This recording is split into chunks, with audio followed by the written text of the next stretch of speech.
It is impossible to tell the story of Auschwitz. Our head refuses. We can't even conceive of the death of a child or understand what it means. So how can we conceive of the death of millions of people? 6 million people. When you hear that story, when you read it, you sometimes think, even I sometimes think, it's unthinkable. On May the 8th, 1945, the Second World War ended in Europe, and with it, the war waged by Hitler against the Jews. It took the lives of 6 million men, women, and children. After the war, the death camps were liberated. Most of the executioners were killed or took flight. Jews in Europe who survived were left with nothingness. The world they came from had disappeared. Thousands were left rootless and set off in search of a new home. Many would find it in the promised land, Palestine. In Jerusalem, we'd hear people wailing in the night when they had nightmares. I didn't understand what they were saying, but they'd shout out at night. We saw people with a number tattooed on their arm. We knew that something horrible had happened in Europe, but we didn't know what. In our neighborhood, there was a man with a little workshop. We kids would call him 1 million children. He didn't speak Hebrew very well, but when we passed him, he'd say, 1 million children. They killed 1 million children like you. They killed 1 million children like you. In the West, the term Holocaust has become synonymous with the Jewish genocide. Jews call it the Shoah, the catastrophe. Survivors were haunted by a constant fear of death. The scars, both physical and psychological, would never leave them. They were returning from hell. You should have seen them. Each one was wearing 4 shirts, 3 pullovers, 2 coats. They were wearing everything they owned. They had lots of children. They were returning from nothing. Nothing anybody had ever seen before. They were returning from Auschwitz. 3 months before the end of the war, on January the 27th, 1945, the Red Army arrived in Auschwitz.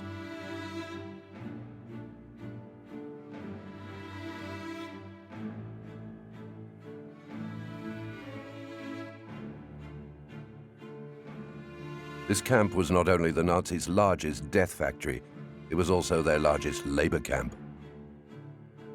It's like walking through a small city. You have rows and rows of barracks in the different streets you walk down. These take on really industrial proportions by the summer of '42 when Himmler approves the creation of the 4 factories of death at Birkenau. To dupe their victims, the camp's gas chambers were disguised as showers. But most of the victims knew very well what lay in store for them. We have testimony from some of the guards who saw parents talking quietly to their children and pointing up at the sky. In Auschwitz, French painter David Holler was a prisoner of the Sonderkommando, or Special Commando. He was forced to carry the corpses from the gas chambers to the crematoriums. David Holler recorded the terrible scenes of his daily life as drawings. These are among the most important eyewitness accounts of mass murder in Auschwitz. Taking photographs of the gas chambers and crematoria was strictly prohibited.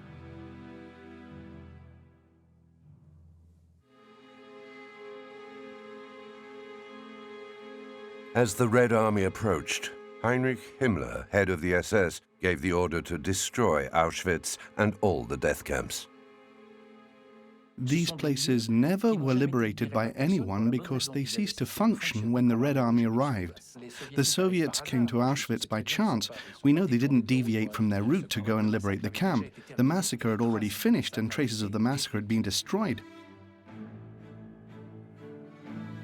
The concentration camp inmates still able to walk before the liberation were sent west. Tens of thousands of them died on the way. Auschwitz, too, was evacuated 10 days before its liberation. The evacuation plans were put in place by Himmler in the summer of 1944. And many camps in the path of the advancing Allies in Western Europe were evacuated in August, September, October, November of 1944. In the winter of 1944-1945, the entire command structure of the Third Reich begins to break down. And the commanders of the concentration camps are aware that the Russians in the East, particularly, are getting closer and closer and closer. They're very panicky. But they are not setting out to kill the prisoners. Even at the end of the war, in the last months, the Third Reich regarded the prisoner population as a valuable labor force. And the purpose of the evacuations was to move the prisoners from a place where they might fall into the hands of the advancing Allies to places, factories, farms, mines, where they could do something useful for the Third Reich's war effort. And it may seem crazy for the Nazis to believe that they were still fighting a war or that they had a war effort, but they did believe that they could carry on. Tens of thousands of prisoners from the concentration camps were crossing Hitler's Reich, which was shrinking before his eyes. Short of food, they were forced along by the SS Guards' threats. The planned evacuation turned into the March of Death. Sometimes the guards got together and they said, look, they're slowing us down. We could run away much more quickly if we just killed them. And what are they? They are enemies. And they smell and they're ill. Who cares?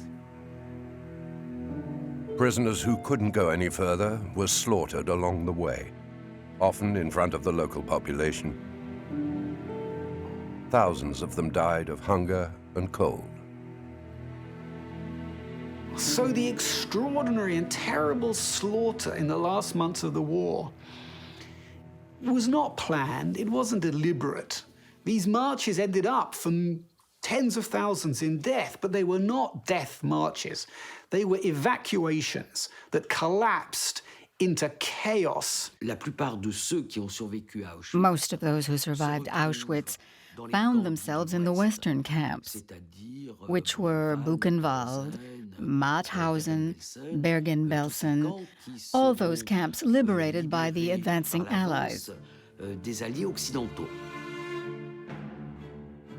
By the autumn of 1944, American troops had reached the western border of Germany.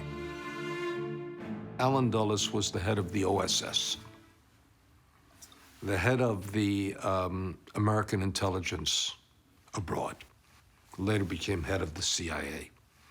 When he was told of the concentration camps, his response was very interesting. He said, so it's true. He had all the information.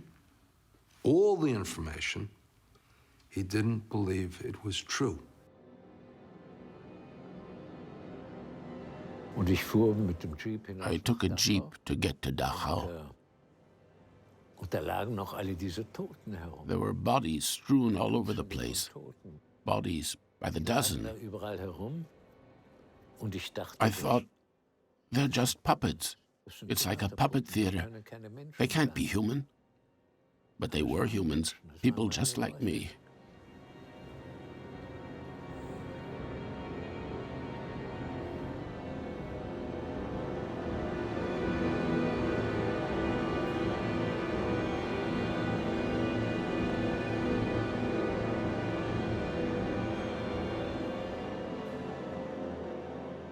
The survivors were cared for medically and fed by the Allies. By the end of the war, most of them were living in DP camps, displaced person camps, the visitors' reception centers. When it came to organizing their future, their next home, their new life, the survivors of the Shoah had to do it themselves. The trauma they suffered took on the status of a disease. It was called survivor syndrome. The war stopped, but for the Jews, the suffering, the dying, the grief continued. The persecution and the genocide, while it may have stopped on the 8th of May, 1945, continued to have terrible effects on all of their lives. There were hundreds of thousands of displaced Jewish people.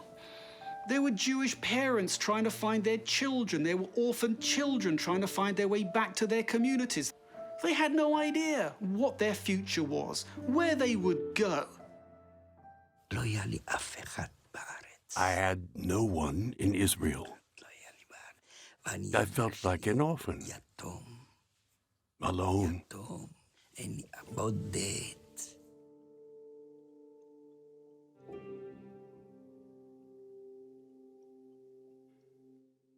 I knew absolutely no one there. They gathered us together and took us to Israel. We didn't speak any Hebrew. They put all of us children together, and then a socialist in a red shirt came. He shouted at us. We were only 13 or 14, like sheep to the slaughter. Never again.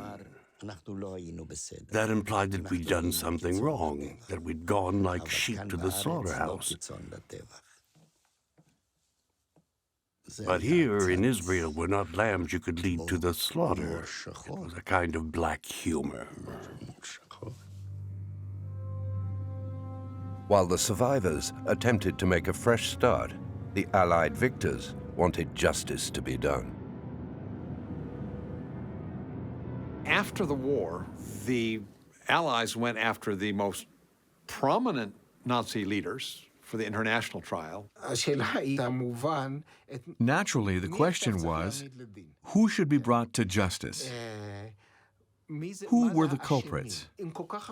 So many people were involved, so who was to blame? The Allies chose the easy way out. We'll prosecute those at the head of the regime. They selected the 24 most important Nazis, with the exception of the one at the top, Hitler. The Palace of Justice in Nuremberg, Germany, once the holy city of Nazism, becomes the setting of an epic event. Here, under the vigilant eyes of Allied military police, the 20 most important surviving members of the Hitler Gang go on trial. The attention of all the world is centered on this city and this scene. The trial gave a distorted picture of reality. It put the high-ranking officials in the foreground and left to one side all those who had carried out their orders, all very accommodating for the Germans. The final solution, the mass murder of the Jews, is simply one among a number of items that are lumped together and is not separated out as being particularly distinct. April the 15th, 1946. Rudolf Höss, former commandant of Auschwitz, was heard by the military court in Nuremberg. Sie waren von 1940 bis 1943 Lagerkommandant von Auschwitz. Und in dieser Zeit sind Hunderttausende von Menschen dort in den Tod geschickt worden. Ist das richtig? Jawohl. Ist es weiter richtig, dass Ihnen Eichmann erklärte, insgesamt seien in Auschwitz über 2 Millionen jüdische Menschen vernichtet worden? So richtig. Im Sommer 1941 wurde ich persönlichen Befehlsempfang zum Reichsführer SS Himmler nach Berlin befohlen. Dieser sagte mir dem Sinne nach, der Führer hat die Endlösung der Judenfrage befohlen. Wir, die SS, haben diesen Befehl durchzuführen. Himmler said on several occasions that the Führer has placed on my shoulders the heavy responsibility for carrying out his task of removing the Jews. And Himmler spoke openly about this to his SS leaders and the party leaders in a way that Hitler never did and never could do in his notorious speeches in Posen in 1943. Ein ganz schweres Kapitel will ich hier vor Ihnen in aller Offenheit nennen. Es soll zwischen uns ausgesprochen sein, und trotzdem werden wir nicht in der Öffentlichkeit nie darüber reden. Ich meine die Judenevakuierung, die Ausrottung des jüdischen Volkes. Es gehört zu den Dingen, die man leicht ausspricht. Das jüdische Volk wird ausgerottet. Das sagt Ihnen jede Parteigenosse. Ganz klar steht in unserem Programm drin, Ausschaltung der Juden, Ausrottung machen wir, Kleinigkeit. A few dozen meters away, we could see the convoys arriving from all the countries in Europe. We witnessed the selection. 300 or 400 meters further on were the crematoria. People would enter in long lines, disappear inside, and then re-emerge in the form of smoke. Und dann kommen sie alle die braven 80 Millionen Deutschen, jeder hat seinen anständigen Juden. Sagt, alle anderen sind Schweine. Der ist ein prima Jude. Und so gesehen, es durchgestanden hat keiner.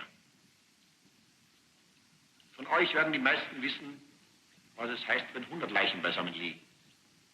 Wenn 500 da liegen oder wenn 1000 da liegen. I asked the adults, how many Jews are there in France? How many are there in Norway? How many in Italy? And one after the other, they swallowed and disappeared. Und dies durchgehalten zu haben und dabei, abgesehen von menschlichen Ausnahmeschwächen, anständig geblieben zu sein, hat uns hart gemacht und ist ein niemals genanntes und niemals zu nennendes Ruhmesblatt. Wir haben das moralische Recht, wir hatten die Pflicht, unserem Volk gegenüber das zu tun. Dieses Volk, das uns umbringen wollte, umzubringen. My mother and I were separated. She left without looking back, without giving me a last look. She just walked away, getting smaller and smaller. I remember her clothes floating in the wind. I've often thought of that thing. I found incomprehensible the fact that she didn't once look back.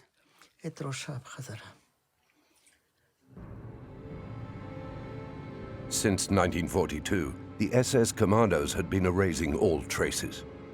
No evidence must remain of the massacre of the Jews. By the time the Allies brought the main war criminals to justice, all the leaders, Hitler, Himmler, and Heydrich, were dead.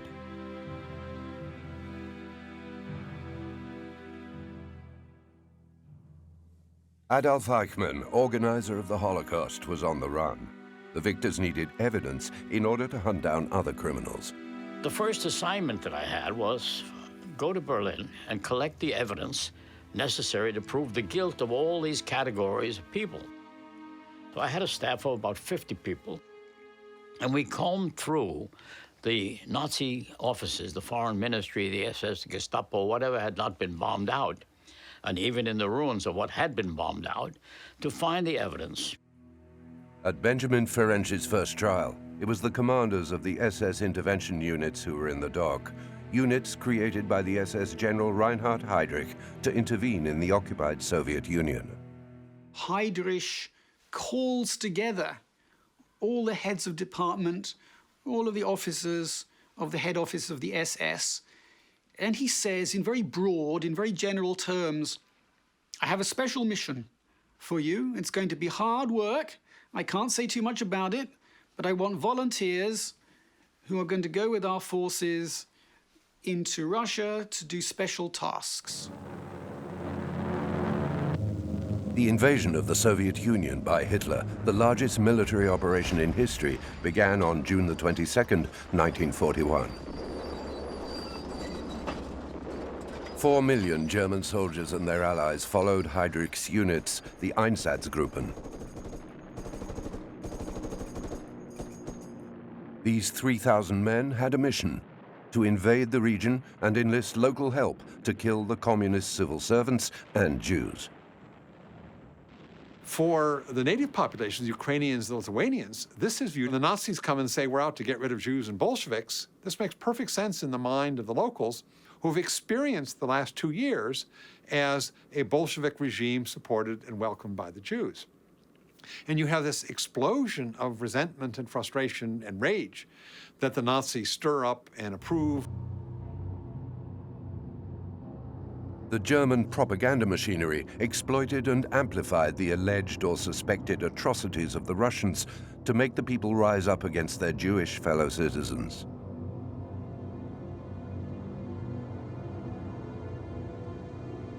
Mit Messern, Äxten, Handgranaten und Maschinengewehren wurden diese unschuldigen Opfer bolschewistischer Mordgier grausam gemartert und hingeschlachtet. The first thing that the Germans found were mountains of bodies of Ukrainian nationalists, with alongside always 1 or 2 survivors who said to the Germans, it was the Jews who did it. So for these men of Einsatzgruppen, who were told, as were all Wehrmacht men, that they were entering a land of cruelty, violence, and fear, the first violence they experienced wasn't them shooting anyone. It was the violence of others. In July 1941, German troops conquered the Soviet city of Lemberg. Driven to revolt by the Einsatzgruppen, the city's inhabitants hunted down their Jewish fellow citizens.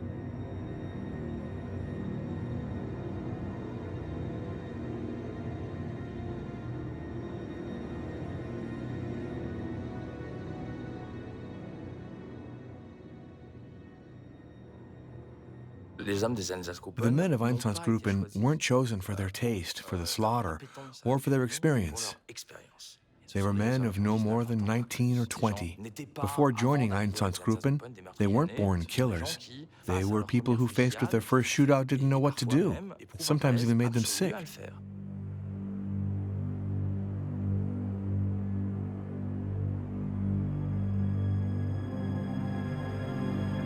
Initially, the Einsatzgruppen only had orders to kill Jewish male adults. Before being shot, the victims had to dig their own graves.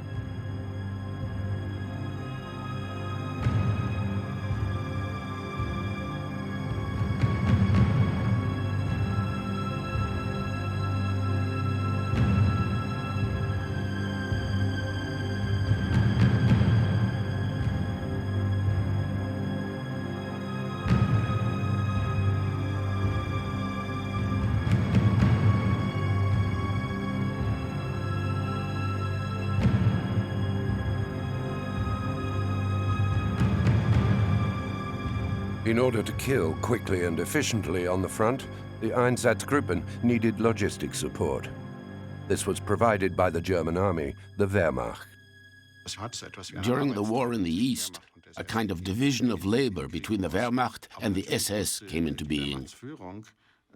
Of course, the High Command and the Wehrmacht officers knew very well what these Einsatzgruppen were doing, because these massacres left blatant traces behind them.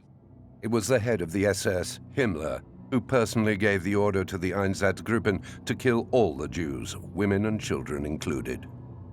A kind of communication between marksmen sprang up, with 2 marksmen for a woman and her child. One aimed at the child, the other at the woman. Then the woman and child were separated and then shot. With the shooting of children, a new stage had been reached, and that stage was clearly genocide. To make Germany strong and great again, you can't afford to be compassionate. That is the mentality of the Einsatzgruppen. And I think this helps to explain why they don't have much of a problem with mass murder on a vast scale. We shall show that these deeds of men in uniform for the methodical execution of long-range plans to destroy ethnic, national, political, and religious groups which stood condemned in the Nazi mind. Genocide, the extermination of whole categories of human beings, was a foremost instrument of the Nazi doctrine. Before the trial of the Einsatzgruppen began, I was approached by one of the defense lawyers for a defendant by the name of Dr. Otto Rasch. And Dr. Rasch's lawyer said to me, "You have to drop the case against Rasch." And I said, "Why?"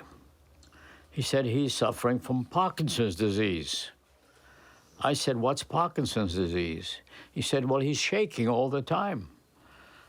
I said, "If I killed so many people, I'd be shaking all the time too, because he did the WWII job, 33,771 Jews killed in 2 days."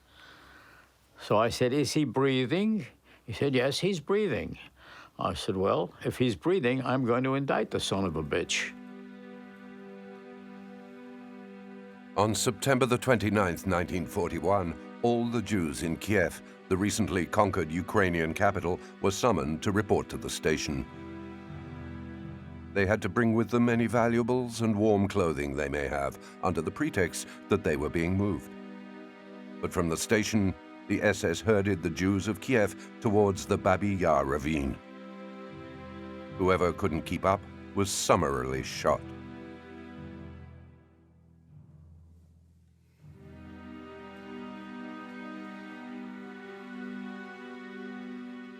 These were educated people who were kind, I'm sure, to their cats and dogs. They were quite nice, educated Germans. The list of my 6 SS generals among my defendants, most of the defendants have doctor's degrees.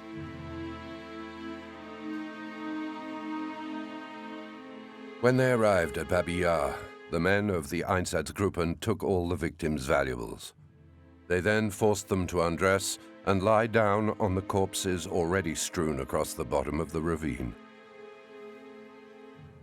An Einsatzgruppen man came back up the line and shot each one in the skull.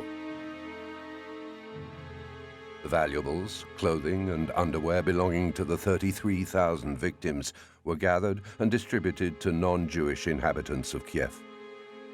I began my statement there against 22 mass murderers who had murdered over 1 million Jews in cold blood, including thousands of children, shot one at a time. My lead defendant, Dr. Otto Ohlendorf, who had a law degree and an economics degree, who was the father of 5 children, gave what I think was the best explanation of why they had committed these crimes and their mentality. Will you explain to the tribunal why you believe that the type of execution ordered by you, namely military, was preferable to the shooting in the neck procedure adopted by the other Einsatzgroups?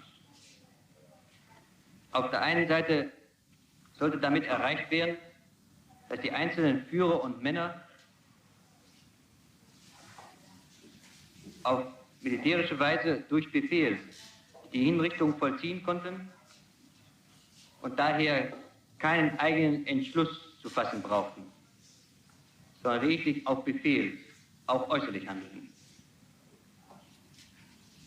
Zum anderen war mir bekannt, dass bei den Einzelhinrichtungen durch seelische Erregungen sich Misshandlungen nicht vermeiden ließen, da die Opfer zu früh von ihrer Hinrichtung erfuhren und daher nervenmäßig einer längeren Belastung nicht standhielten. Ebenso erschien es mir unerträglich, dass einzelne Führer und Männer diese Weise gezwungen wurden, in eigenem Entschluss eine große Zahl von Tötungen vorzunehmen.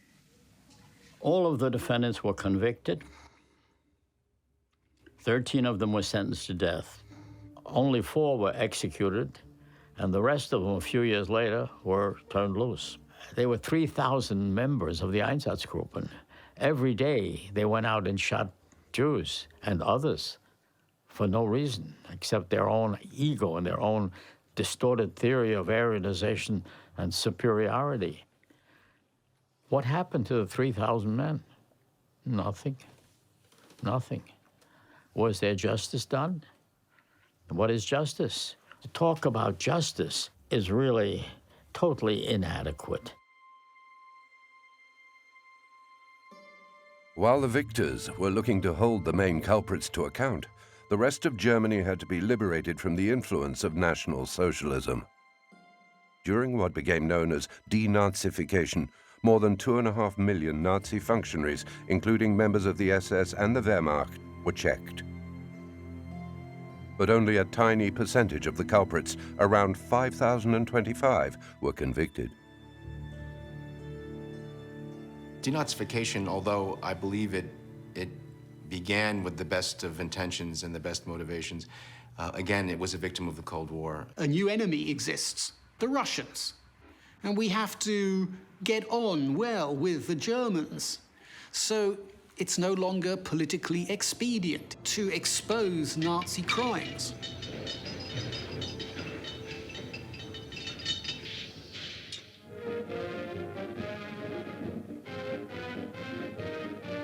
Und aus Stahlhelmen werden Siebe für den Haushalt. Die Waffenschmieden der Welt produzieren nicht mehr das, was die Menschheit fürchtet, sondern das, was sie braucht.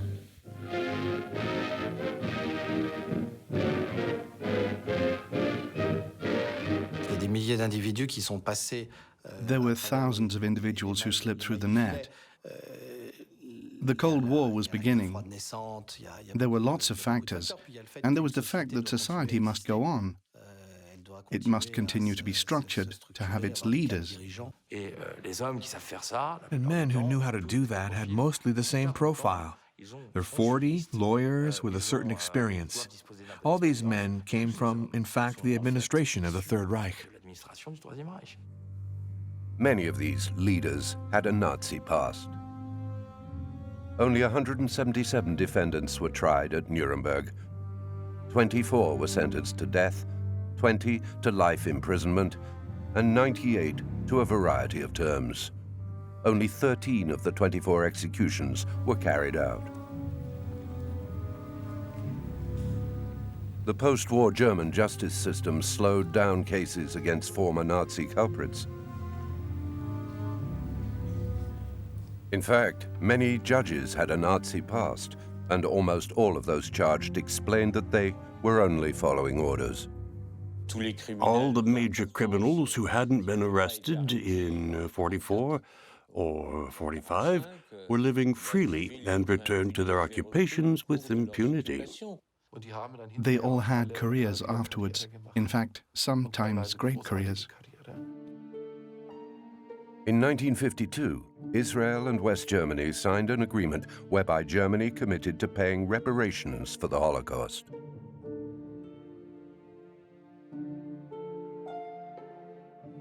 The word reparations seemed an unfortunate choice. We should have struck it from the dictionary. Reparations has connotations of forgiveness. They should have changed the wording. The return of assets stolen from the Jews, maybe, but not reparations. The state paid in the name of the state.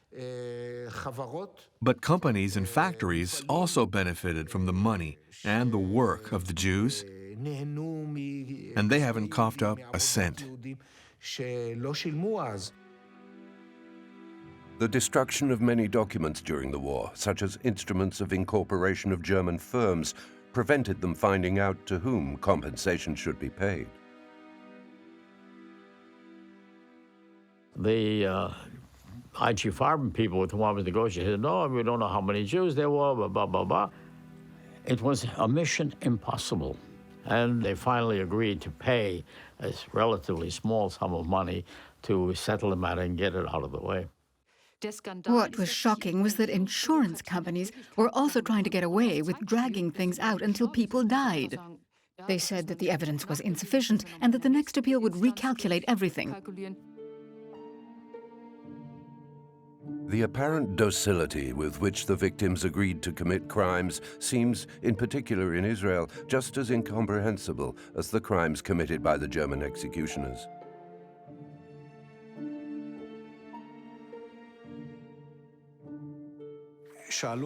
They were asked, "Why didn't you refuse?" We Israelis wouldn't have stood for that. That conveyed a certain heroic image. We Israelis are heroes. We wouldn't have let ourselves be exterminated by the Nazis. The victims were ashamed, perhaps because they didn't fight hard enough, perhaps because they were slaughtered like lambs. In effect, Ben-Gurion said, if you hadn't survived at the expense of another, you wouldn't be alive today. There was a widespread perception that survivors of the Shoah were guilty. The good guys had died. David Ben-Gurion was a Polish Jew. After emigrating to Palestine in 1906, he became, in 1949, the first elected Prime Minister of Israel.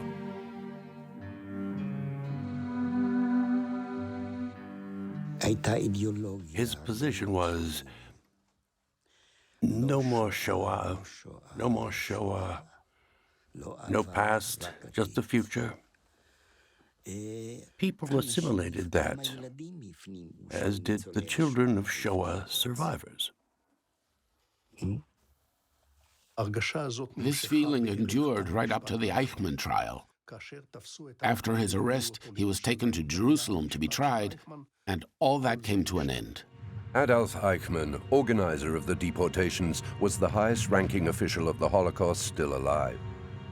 After the war, he lived in Argentina under false names until 1960, when he was found by Israeli agents. נתגלה על ידי שירותי המודיעין בישראל אחד מגדולי פושעי הנאצים, אדולף אייכמן.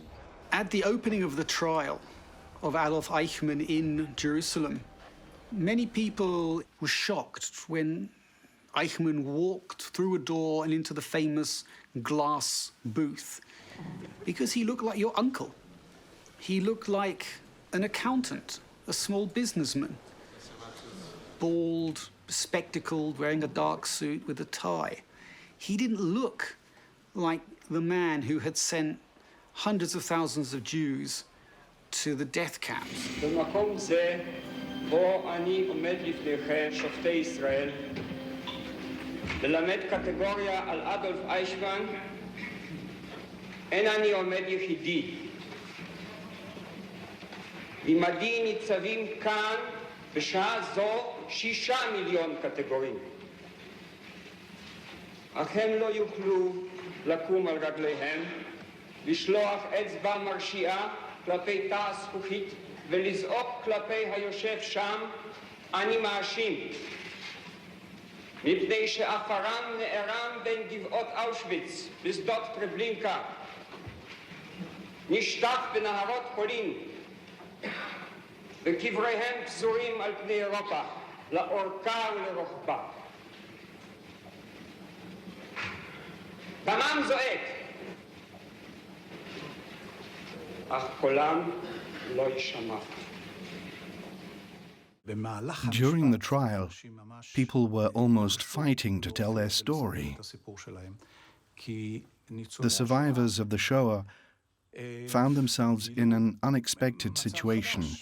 The state needed their stories. Stories no one had let them tell. They weren't listened to. No one was interested in them. The Eichmann trial enabled the people to rediscover the Shoah. They all listened to the radio religiously.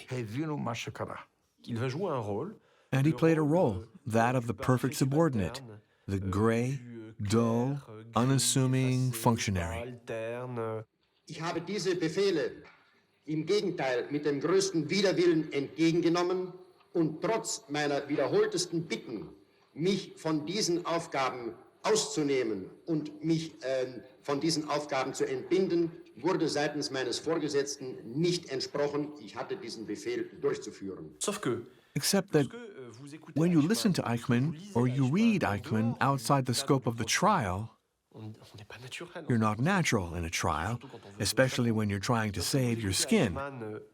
But when you listen to Eichmann in his circle of friends, and we can because he's been recorded by his own friends, his friends, SS refugees in exile in Argentina, like himself, who would meet up to talk about the good old days and who would record each other because their project was a book on the history of the Third Reich.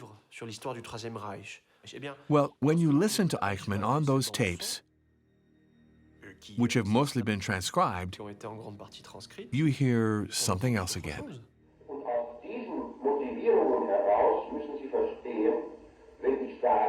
Wenn 10,3 Millionen dieser Gegner getötet worden wären, dann hätten wir unsere Aufgabe erfüllt.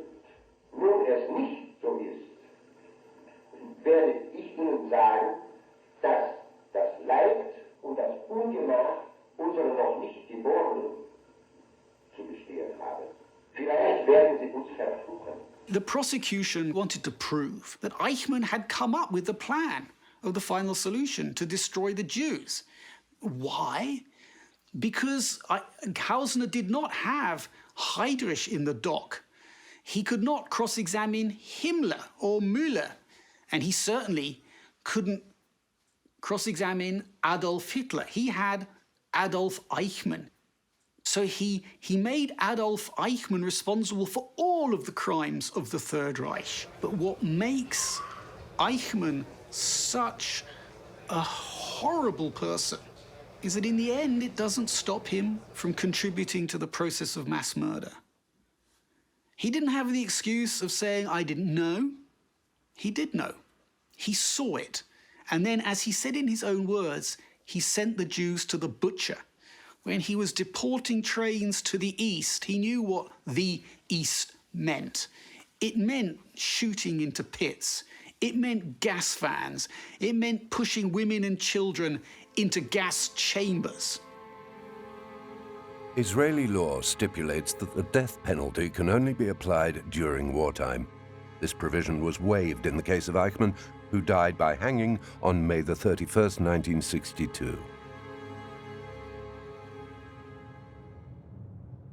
After the Eichmann trial, the legal drama of the Holocaust continued in Germany.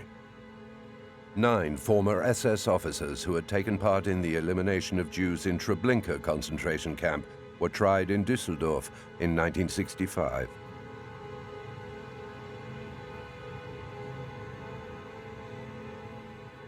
But missing from the dock was their superior, infamous camp commandant Franz Stangl.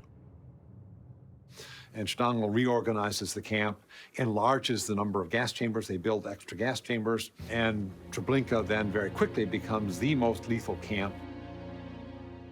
Stangl said, I see Jews as a delivery that arrives and that must be destroyed.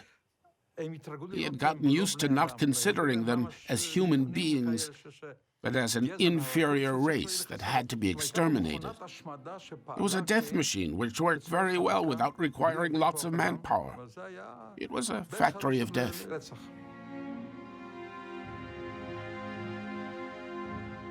The Nazis had built Treblinka concentration camp close to the Warsaw Ghetto, the largest Jewish ghetto in Europe.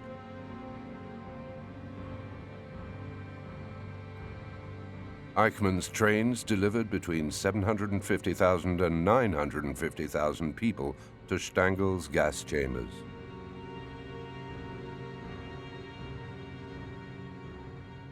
On February the 28th, 1967, Camp Commandant Franz Stangl was deported to Germany by Brazil. There he was sentenced to life imprisonment, only to die 6 months later of a heart attack. In all, more than 300,000 people in Nazi Germany took part in the Holocaust. But only 7,000 of them, a measly 2%, were convicted. They're dead. The real criminals are dead, because there were at least 30. Add 70 to that, and they're all gone. Just a few dogs' bodies who were 20 or 25, who'd now be 90 or 95. The attempt to locate, to investigate, to prosecute men who are alleged to have committed Nazi war crimes now is too late. It's too late because these men are too old. You cannot put men who are 90 years old or older on trial. In many German and European cities, we find Stolpersteine, literally stumbling blocks, to the memory of Holocaust victims. The artist Gunter Demnig launched this initiative, which consists in placing little commemorative stones in front of the houses of Nazi victims. Around 50,000 of these stones have been laid. They are not universally popular. It's a clash of views. On the one hand, many feel that enough is enough. They've long wanted to draw a line under it and say, we know all that, what more do you want? But others are addressing it in very practical terms, and they do it because they want to. Yeah, we also have students who think that we should talk about it less. On the other hand, many do take an interest. Each year, on Yom HaShoah, or Remembrance Day, air raid sirens in Israel ring out at 10 a.m. The whole country stands still for 2 minutes.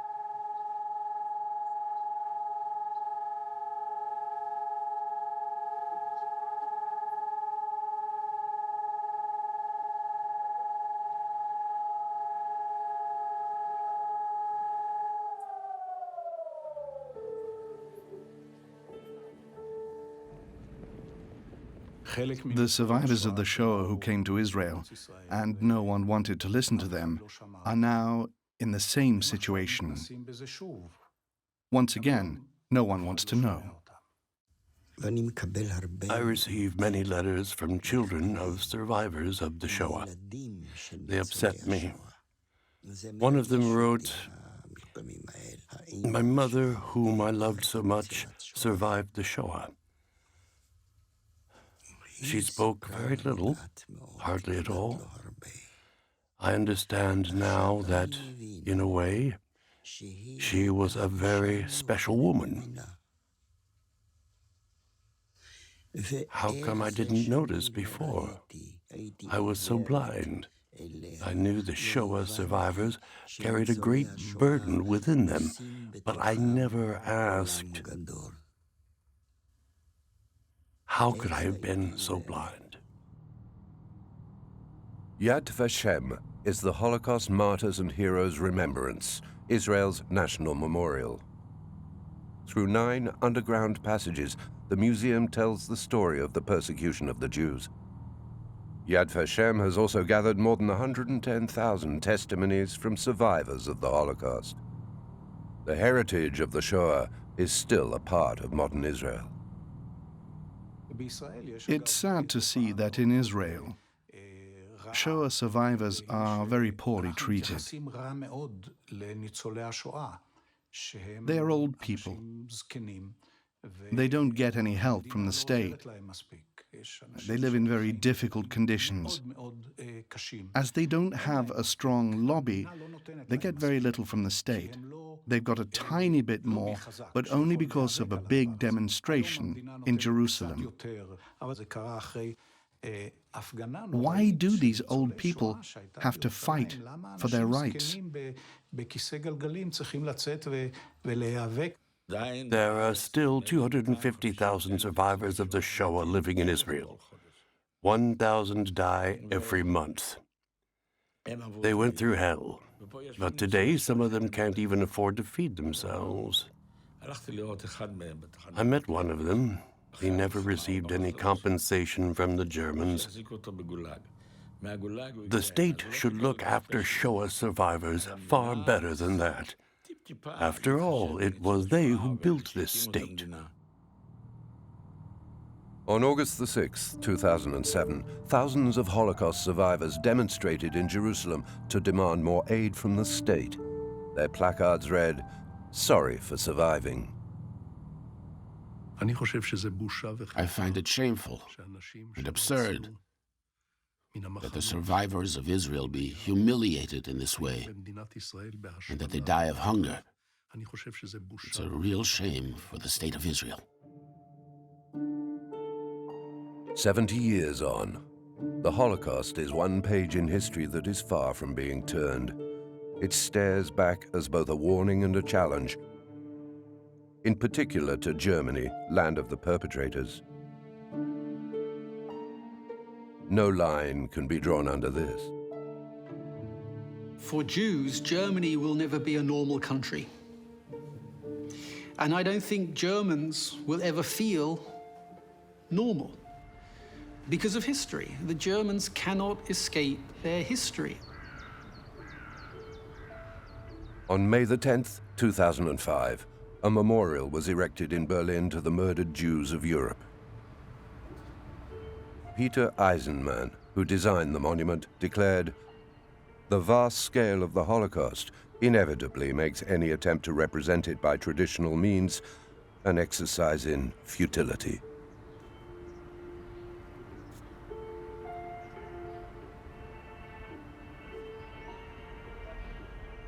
I would say in the Holocaust, what separates it from most of these is the degree to which the Jewish threat that Hitler is destroying is so totally imaginary, is totally a fantasy in his own mind.